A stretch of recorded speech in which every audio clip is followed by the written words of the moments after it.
This is Sang Bak Kut Teh DJ.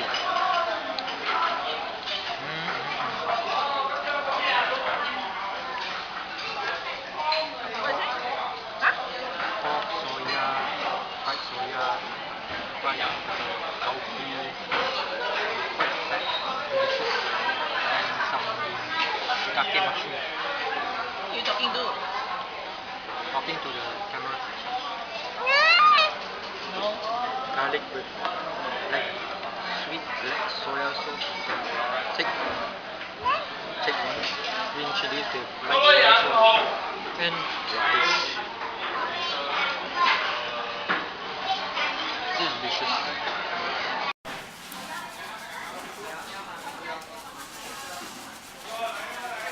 Good afternoon Malaysia, this is Gerryko here in the Wait a Minute production. So today I'm at Sang Bak Kut Teh again to eat the delicious Bak Kut Teh.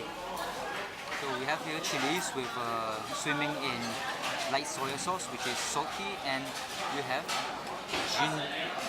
we have garlic, sliced garlic. And this is the main attraction, the Bak Kut Teh. It's a herbal soup with loads and loads of fatty pork. And it comes with sawi. The green stuff is sawi. Then we have fried tofu or fried flour. And we have all the parts of the pork. Normally I would go for the meat only, and I ask them not to give me the organs, which I don't eat at all. And if you come to this any Bak Kut Teh store, it's best to have half fat and half meat. The fat, I know, is fattening and it's bad for your heart, but it gives it more flavor. Then we have shiitake mushrooms as well, and some Chinese mushrooms. What's this called? Chinese mushrooms. And let's taste the soup. And this is eaten with white rice. This is a black thick sauce, a sweet one. So add in with your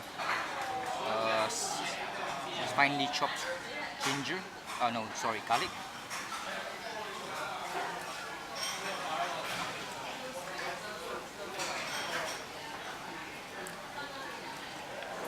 As usual, the soup is really nice, really thick, really tasty. It's a herbal taste, and I think a lot of those gaijins or the foreigners, the white people, the blonde-eyed, the Aryan race, they kind of don't like this taste of the herbs. So I don't know why, but this is irresistible. It's something similar to durians, which to them it tastes like rotting corpse, while it tastes like young newborn's vagina. So put your soup onto the rice and eat.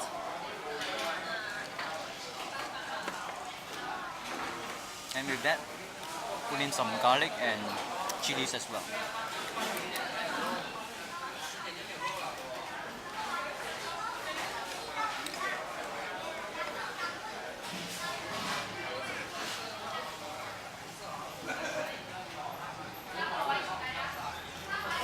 So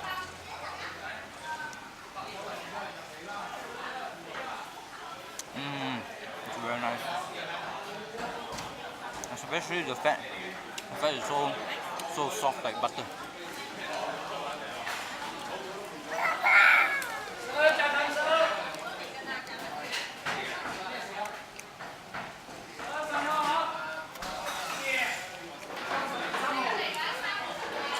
And to wash it all down, just have a spoonful of herbal soup.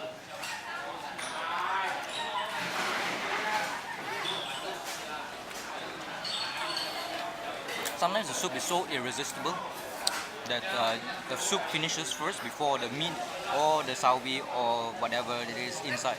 So in this place, Sang Bak Kut Teh, they used to charge people when people ask for extra soup.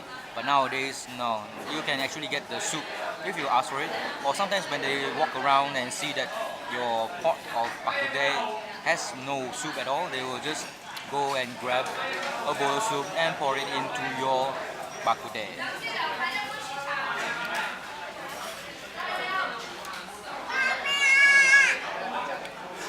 This is a meal for 2 people, and to me it is fit for 3 people actually, because it's full of meat.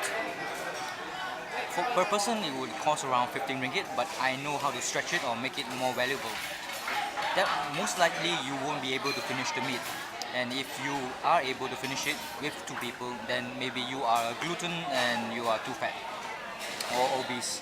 But it is best to actually take it away, tapao. And when you tapao, ask for extra soup. And from there, when you are back home, you put it into small little containers and separate it into like 3 or 4 meals, and cook your own rice and heat it up. And it's good for as a one meal. So that's one tip to stretch your $15 per person. So this is Gerryko, and this has been a Wait a Minute production. And it has been 5 minutes. I've been explaining about bak kut teh, and I give this place a 5-star out of 5. Well, you don't need to go to Klang to eat the best bak kut teh. Here in Sang Bak Kut Teh, at the section, what section is this? Near Sungai Way, near the Motorola station, near the LDP, and near the Indian temple. Just in front of the Indian temple, you'll find Sang Bak Kut Teh. So no need to go to Klang. As you know, Klang is the birthplace of bak kut teh. So there are many varieties in Klang of bak kut teh, but here at least it's closer to you if you're living in KL or PJ. So I'm signing out, and I want to enjoy my food. Here's a panoramic view of the food.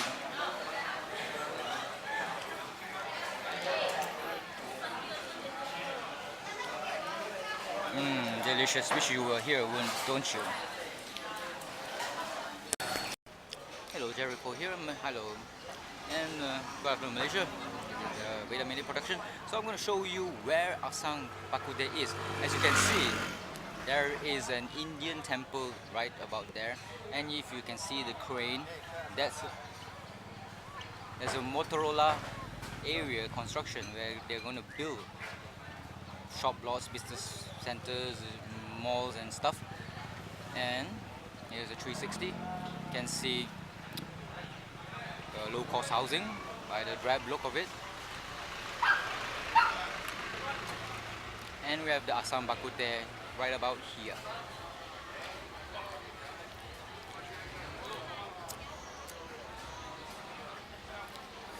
And there are a lot of pots. Those will house all the soup. And this one is the cha, the refuse, the lot of garlic, and the soup takes a lot of garlic and other types of herbs.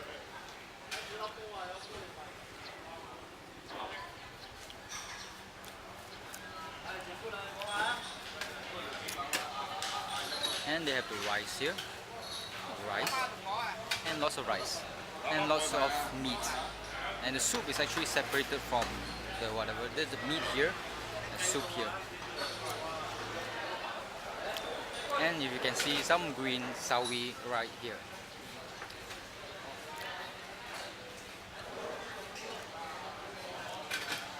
And they just put it in a clay pot around here. They put the soup and the meat and whatever you need, the shiitake mushrooms, the sawis and whatever. So this is how they operate, and it's a good place. So if you ever if you can see there, that's the LDP. So if you before you get into Motorola, you just turn left, try to turn left, and you will see this place, Sang Bak Kut Teh. It's very famous around this PJ area. Well, if you don't have the directions, just Google it. Sang Bak Kut Teh. AHSangbakkutteh.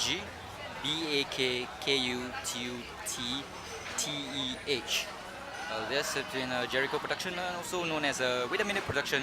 So it's good to share all the good foods in PJ. So see you, Malaysia. Bye bye.